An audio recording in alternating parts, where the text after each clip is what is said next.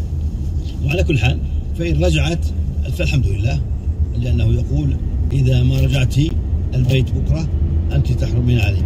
فإن رجعت قبل هذا اليوم الحمد لله, وهذا هو اللي ينبغي, مع أنه لا ينبغي كذلك الزوج وصل الزوجة أن لا يدخل في مثل هذه المعتركات من الألفاظ.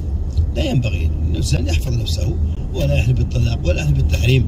هذا يعني يزيد في التشويش ويزيد في مشكلات البيوت, لأنه هو القيم على البيت وهو الحكيم في إدارة البيت.